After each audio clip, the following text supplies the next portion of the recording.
Hello friends, स्वागत है आपका आपके अपने YouTube channel Shivam sir GPS study classes में। देखिए, अपनी क्लास शुरू करने से पहले मैं आप लोगों से बताना चाहूँगा, जो हमारी पिछली क्लास थी उसमें जो आप लोगों का चैप्टर था बेलन एवं शंकु। ठीक है, चैप्टर का क्या नाम था? बेलन एवं शंकु। ठीक है, लंबवृत्तीय बेलन या फिर शंकु की वहाँ पे बात हुई थी। तो यहाँ पर देखिए, मैंने आप लोगों को बेलन बताया था। बेलन क्या होता है कि बेलन एक प्रकार की ऐसी आकृति होती है, देखिए, जिसके कुछ एग्जांपल्स भी आप लोगों को बताए गए थे, जैसे घर में प्रयोग किया जाने वाला सिलेंडर। ठीक है, तो इस टाइप का ये क्या कहलाता है? बेलन कहलाता है। और इसी में देखिए, जो शंकु होता है वो किस टाइप का होता है? ये आप लोगों की जो आकृति दिख रही है ये शंकु है। ठीक है, तो यहाँ पर अब बात करेंगे बेलन और शंकु में क्या समानता होती है। देखिए, अगर सेम बेस पर अगर बात की जाए तो यहाँ से क्या होता है, इसको इस तरीके से मिला देते हैं। ठीक है, अगर हम इसको मिला देंगे तो और इसको यहाँ से हटा दें तो क्या होगा, ये जो आकृति होगी वो इस आकृति की जैसी बन जाएगी। ठीक है, तो यहाँ पर ये देखेंगे आप लोग, जो ये शंकु है, जो बेलन है, बेलन का आयतन बताया गया आप लोगों को। तो बेलन का आयतन होता है, ठीक है, सूत्र क्या होता है उस πr²h। ठीक है, ये तो आप लोगों ने पिछले वीडियो में पढ़ा ही होगा कि जो बेलन का आयतन होता है वो कितना होता है, πr²h होता है। यहाँ से देखेंगे, ये बेलन के हमने 3 हिस्से कर दिए, तो ये प्रत्येक हिस्से की जो माप होगी वो कितनी हो जाएगी, 1/3 हो जाएगी। तो अगर हम इसका आयतन निकाल लेंगे, ठीक है, शंकु का जो आकृति बचेगी तो वो क्या बचेगी, शंकु बचेगा। और यहाँ पर जब हम शंकु का आयतन निकालेंगे तो क्या हो जाएगा, देखिए मैंने बताया कि जो शंकु का आयतन होता है वो कितना होता है, 1/3 हो जाता है उसका। जब हम इसके पार्ट कर देते हैं तो ये कितना हो जाता है, 1/3 πr²h। ठीक है, तो ये जो इसका आयतन हो जाएगा वो क्या हो जाएगा, 1/3 πr² हो जाएगा। ठीक है, यहाँ तक आप लोग समझ गए होंगे। यहाँ पर देखिए, आगे हम बात करेंगे बेलन में। हमने बताया जो बेलन का वक्र पृष्ठ होता है, वक्र पृष्ठ का मतलब ये होता है सिर्फ गोलाई को लिया जाता है। ठीक है, यहाँ पर भी देखिए वक्र पृष्ठ की अगर बात करेंगे तो क्या लेंगे, वक्र पृष्ठ में भी, शंकु के वक्र पृष्ठ में भी हम क्या लेंगे, गोलाई वाला ही पार्ट लेंगे। तो जो शंकु का वक्र पृष्ठ हो जाएगा उसका फार्मूला क्या लगाएंगे आप लोग, πr/l। अब यहाँ से एक चीज़ आप लोग क्लियर कर लीजिएगा, जो r होती है पाई, तो आप लोग जानते हैं r और l। r क्या है, देखिए अब यहाँ पर आ जाएंगे। r का मतलब ये जो शंकु है, पहले हमने बताया था बेलन से इसको निकाला गया, तो जो ये लंबाई परिधि से लेकर के मध्य बिंदु सेंटर तक की जो दूरी होती है वो क्या कहलाती है, r कहलाती है। और ये जो हाइट है देखिए ये h कहलाती है। ठीक है, और जो इसमें देखिए एक और लंबाई होती है, इस तरीके से ये दी हुई है। ठीक है, देख पा रहे हैं आप लोग, इसको हम क्या कहते हैं, एल कहते हैं। ठीक है, तो अगर यहाँ से देखेंगे तो आर क्या हो जाएगी, त्रिज्या कहलाएगी, और एल जो होती है वो क्या कहलाती है, तिर्यक ऊंचाई कहलाती है। ठीक है, इसको हम क्या कहते हैं, तिर्यक ऊंचाई कहते हैं। ठीक है, आप लोग अच्छी तरीके से समझ लीजिएगा हर चीज़। ये क्या कहलाती है, तिर्यक ऊंचाई कहलाती है, जिसको हम दूसरी भाषा में तिरछी ऊंचाई भी कहते हैं। ठीक है ना। अब यहाँ पर देखिए, ये तो शंकु के वक्र पृष्ठ की बात हो गई। यहाँ पर एक चीज़ और आप लोगों को जानने को मिलेगी, शंकु का संपूर्ण पृष्ठ। जैसे कि बेलन में बताया गया, जो गोलाई वाला पार्ट होता है उसके ऊपर और नीचे का जो हिस्सा लिया जाता है तो हम क्या कहते हैं, उसको संपूर्ण पृष्ठ कहते हैं। इस तरीके से शंकु में भी होता है कि ऊपर का जो हिस्सा होता है, इसके बाद जो गोलाई का आधार का जो बेस का एरिया होता है उसको हम क्या कहते हैं, आधार का क्षेत्रफल।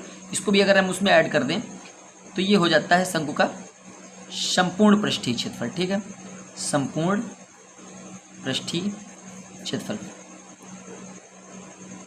देखिए, मैंने बताया भी था कि डीएलएड में चाहे वो शंकु हो या फिर बेलन हो, दोनों में से कम 2 नंबर की चीज़ें आप लोगों से पूछी जाती हैं, तो आप लोग इस पर ध्यान देंगे। शंकु का पृष्ठीय क्षेत्रफल जो होगा ये हो जाता है πr और l+r। ठीक है, यहाँ पर देखिए πr/l जो मैंने बताया आप लोगों को, तिरछी ऊंचाई, वो यहाँ पे ली जाएगी πr/l+r हो जाएगी, तो वो संपूर्ण पृष्ठ कहलाएगा। और जो शंकु का वक्र पृष्ठ और संपूर्ण पृष्ठ होता है, उसकी जो यूनिट होती है, जो इकाई होती है, वो होती है वर्ग में। ठीक है, ये वर्ग सेंटीमीटर, वर्ग मीटर, ये लोग आप लोग ध्यान रखिएगा। जो आयतन होता है वो होता है घन इकाई। ठीक है, वो घन में होता है, घन यूनिट उसका जो होता है वो घन में लिखा जाता है। ठीक है, अब ये जो चीज़ें थी, और देखिए शंकु में आप लोगों को कुछ एग्जाम्पल्स, जैसे जोकर की टोपी आप लोगों ने देखी होगी, आइसक्रीम देखी होगी, ये सारी चीज़ें क्या होती हैं, शंकु का उदाहरण होती हैं, शंकु के उदाहरण में प्रयोग की जाती हैं। ठीक है, तो ये थी बेलन और शंकु में कुछ समानताएं और शंकु के बारे में कुछ चीज़ें। अब इसके बाद हम आप लोगों को कुछ एग्जाम्पल्स के माध्यम से बताएंगे, तो आप लोग ध्यान से देखिएगा कि अगर कोई एग्जाम्पल्स में इस तरीके का कोई क्वेश्चन आ जाता है तो आप उसको किस तरीके से हल करते हैं। ठीक है, तो देखिए जो एग्जाम्पल्स हम समझेंगे, पहले एग्जाम्पल पढ़ लेते हैं। कह रहे एक शंकु के आधार की त्रिज्या 10 सेंटीमीटर। एक शंकु है जिसके आधार की त्रिज्या 10 सेंटीमीटर है और ऊंचाई कितनी दी हुई है, 15 सेंटीमीटर। शंकु का आयतन, वक्र पृष्ठ एवं संपूर्ण पृष्ठ ज्ञात कीजिए। तो देखिए जो क्वेश्चन दिया हुआ है, एक शंकु के आधार की त्रिज्या, तो यहाँ पे देखिए त्रिज्या लिखी हुई है आप लोगों की 10 सेंटीमीटर। कितनी है, 10 सेंटीमीटर। और जो ऊंचाई है वो कितनी है, 15 सेंटीमीटर।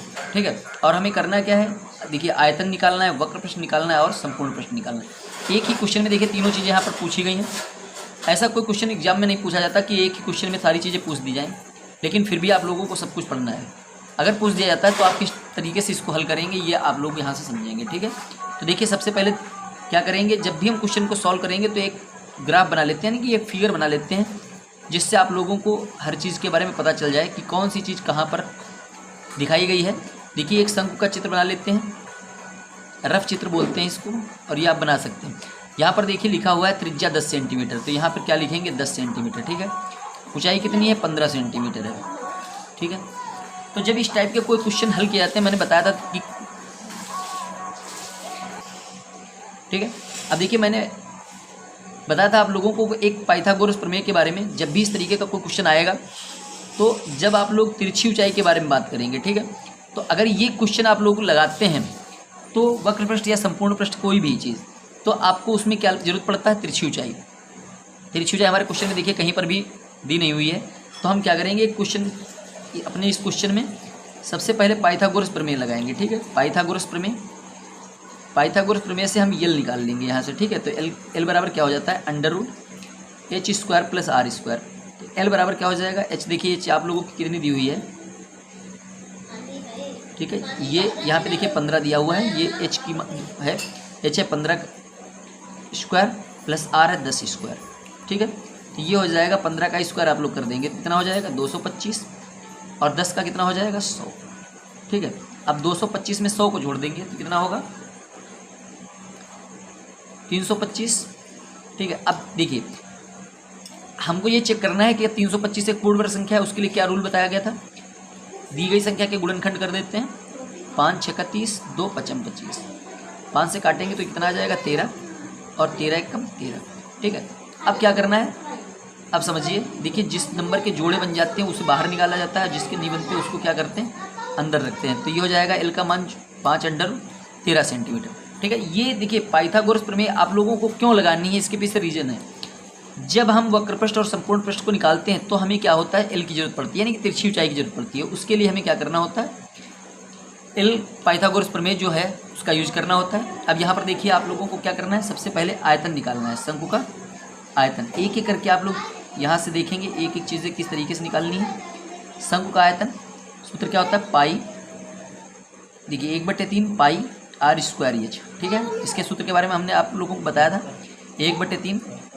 अब यहाँ पर देखिए, अब एक चीज़ और आप लोगों को मैं बताऊंगा कि अगर किसी क्वेश्चन में इस टाइप से आ जाए कि कोई भी मान 7 से डिवाइड नहीं हो रहा है, तो क्या करेंगे, पाई का मान नहीं रखेंगे। ठीक है, आप लोगों के एग्जाम में इस तरीके से कोई क्वेश्चन आता है तो आप पाई का मान नहीं लगाएंगे और रख देते हैं, तो फिर आपको कैलकुलेशन करने में दिक्कत होगी, इसलिए पाई का मान नहीं रखिएगा। आर देखिए आप लोगों की दी हुई है 10, तो यहाँ पर क्या हो जाएगा 10 × 10, 2 बार है, स्क्वायर में है ना। एच की वैल्यू देखिए 15 दी हुई है, तो ये कर लेंगे इस तरीके से, 3 1 कम 3 और 3 15 गुणा कर देंगे, 10 10 की गुणा हो जाएगी 100, 100 और 5 की गुणा हो जाएगी 500। ठीक है, 500 पाई। यहाँ पर देखिए पाई का मान नहीं लगाया गया, मैंने बताया था।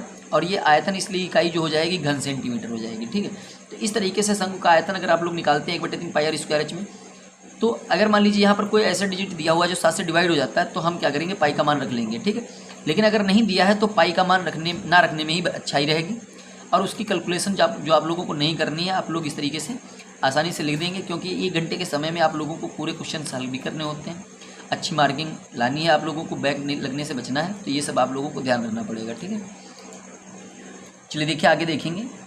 तो आयतन आप लोगों ने समझा 500 पाई घन सेंटीमीटर आ गया। अब इसमें देखिए 2 चीज़ों के बारे में और जिक्र किया गया है, वक्र पृष्ठ। ठीक है, तो वक्र पृष्ठ के लिए सूत्र आप लोगों को बताया गया, शंकु का वक्र पृष्ठ क्या होता है, पाई r l। ठीक है। तो पाई की जगह पे मैंने बताया था पाई ही रखेंगे आप लोग। आर देखिए आप लोगों की 10 दी हुई है, और एल जो वैल्यू आप लोगों ने पाइथागोरस प्रमेय का यूज करके निकाली 5√13, ठीक है। अब इसकी गुणा कर देंगे, 10 और 5 की गुणा कितनी हो जाएगी 50, और √13 जो लिखा हुआ है उसको लिख लेंगे और पाई लिख देंगे, यहाँ पे आ जाएगा वर्ग सेंटीमीटर, ठीक है। अगर आप लोग √13 की वैल्यू निकालना चाहें तो आप निकाल कर रख सकते हैं, पाई की वैल्यू भी रख सकते हैं, मल्टीप्लाई कराएंगे डिवाइड कराएंगे तब जाकर आंसर आएगा।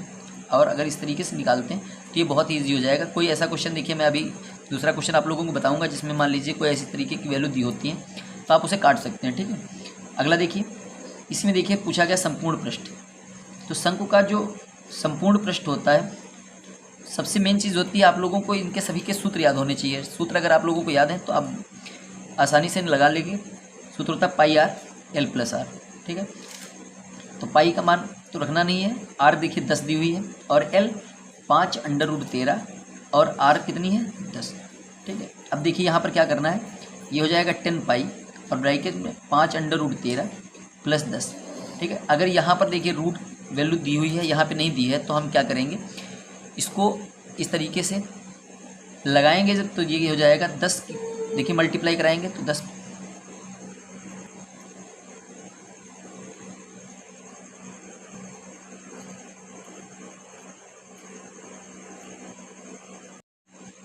देखिए। तो यहाँ पर अगर इस तरीके से लिखा हुआ है, एक देखिए यहाँ पे अंडर रूट का निशान लगा हुआ है, यहाँ पे नहीं लगा है, तो हमको क्या करना होगा, ये 10 पाई से क्या करेंगे, इसमें मल्टीप्लाई करा देंगे, ठीक है। तो ये हो जाएगा 10 5 जो 50 हो जाएगा, यानी कि 10 5 50 √13 पाई, और इस तरीके से इसकी गुणा करा देंगे तो ये हो जाएगा 10 धाम का 100 पाई, ठीक है। यहाँ से आप लोग चाहें तो इसको कॉमन लेकर के यहीं से छोड़ सकते हैं, अगर नहीं आप छोड़ना चाहते तो इसको आप आगे तक हल कर सकते हैं। अब इसके आगे देखिए लगेगा नहीं है, तो ये हो जाएगा वर्ग सेंटीमीटर, ठीक है। तो ये आप लोगों ने देखा कि किस तरीके से, मान लीजिए इस तरीके से कोई साइड हमारी दी हुई है जिसमें कट नहीं रहा, तो आप लोग इसका यूज करके पाई का मान नहीं रखना है आप लोगों को और इस तरीके से हल करना है, ठीक है। लेकिन अगर मान लीजिए कोई क्वेश्चन इस तरीके से आ जाता है, ठीक है, आपको करके दिखाते हैं। देखिए मान लीजिए कि इस तरीके से क्वेश्चन लिखा है कि एक शंकु की त्रिज्या 7 सेंटीमीटर, ठीक है, त्रिज्या मतलब आर होती है, वह ऊंचाई 10 सेंटीमीटर है, शंकु का आयतन वक्र पृष्ठ एवं संपूर्ण पृष्ठ ज्ञात कीजिए, ठीक है। मान लीजिए कोई इस टाइप का क्वेश्चन आ जाता है, तो मैंने बताया था कि सबसे पहले एक रफ चित्र बना लेते हैं समझने के लिए, ताकि हम आसानी से समझ जाएं कि जो हमने बनाया है उसमें कौन सी चीज़ किस लिए यूज़ की गई है।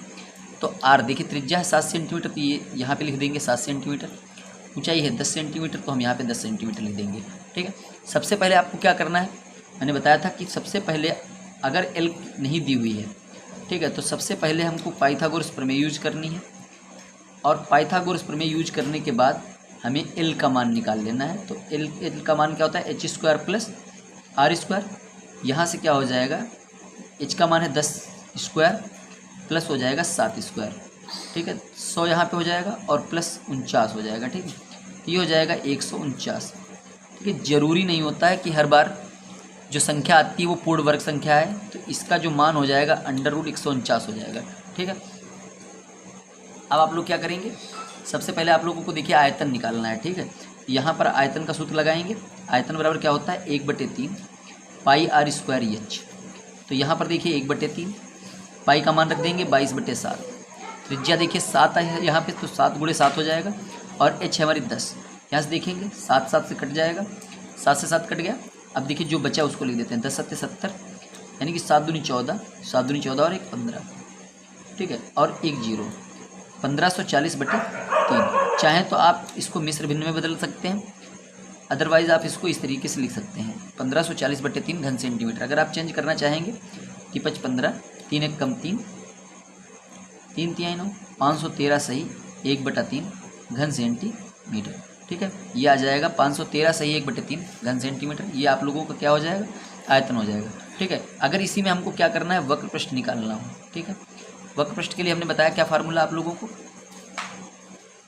पाई RL होता है, ठीक है। पाई का मान यहाँ से 22/7 रखेंगे, त्रिज्या हमारी 7 है, ठीक है, और एल का मान आप लोगों ने देखा पाइथागोरस प्रमेय के यूज से निकाला गया √149, ठीक है। 7 से 60 डिवाइड कर देंगे तो ये आ जाएगा 22 √149, ठीक है, वर्ग सेंटीमीटर, ठीक है। ये आप लोगों का देखिए क्षेत्रफल है, तो मैंने बताया था वक्र पृष्ठ या संपूर्ण पृष्ठ ये क्षेत्रफल होता है और इसकी इकाई जो होती है वर्ग सेंटीमीटर में लिखी जाती है।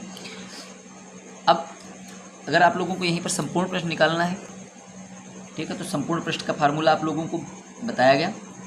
सबसे मेन चीज़ जो होती है वो फार्मूला ही होता है और फार्मूला आप लोग याद रखेंगे पाई आर एल प्लस आर, ठीक है। पाई का मान यहाँ से लगा लेंगे 22/7 गुणे आर त्रिज्या आप लोगों की कितनी है 7 है, ब्रैकेट में देखिए √149 प्लस यहाँ पे कितना हो जाएगा 7 हो जाएगा, ठीक है। 7 यहाँ से आप लोग काट देंगे और जब गुणा कराएंगे तो ये आप लोग चाहें तो इसको इस तरीके से लिख सकते हैं 149 + 7 और यह इसकी आप गुणा कराएं। देखिए ये अगर ये होल नंबर नहीं है, पूर्ण संख्या नहीं है, तो आपको आंसर जो होगा इस तरीके से लिखना होगा और ये आ जाएगा वर्ग सेंटीमीटर, ठीक है। एज ए टीचर आप लोग बनने जा रहे हैं तो ये इन सारी चीज़ों पे आप लोगों को ध्यान रखना पड़ेगा। ये मत सोचिएगा कि पूरा नंबर आएगा तो हम उसे काटेंगे या इसकी वैल्यू निकालेंगे, ऐसा कुछ नहीं है। अगर वैल्यू नहीं निकल रही तो आप उसको मत निकालिए, ज़्यादा झमेला पालने की ज़रूरत नहीं, ज़्यादा तिकड़म करने की ज़रूरत नहीं है, ठीक है। तो उम्मीद है आप लोगों को जो चीज़ें मैंने आज बताई शंकु के बारे में वो आप लोगों के समझ में आ गई होंगी। और देखिए इसका जो चैप्टर का आधा पार्ट था वो बेलन, वो आपको पहले ही पढ़ाया जा चुका है, जो आप लोगों ने पढ़ा होगा समझा होगा, और उसी का शेष पार्ट था। कुल मिलाकर के दोनों चैप्टर से 2 नंबर का लगभग क्वेश्चन पूछा जाता है, जो आप लोगों के लिए बेहद ही इम्पोर्टेंट है। तो आप लोग हमारे साथ बने रहिएगा और देखते रहिएगा, पढ़ाई करते रहिएगा, ताकि आप लोगों के बैक लगने के चांसेस जो है वो बिल्कुल ही ख़त्म हो जाए, ठीक है। तो आज की वीडियो में इतना सा ही, मिलेंगे एक नए चैप्टर के साथ आगे अगली क्लास में, तब तक के लिए धन्यवाद।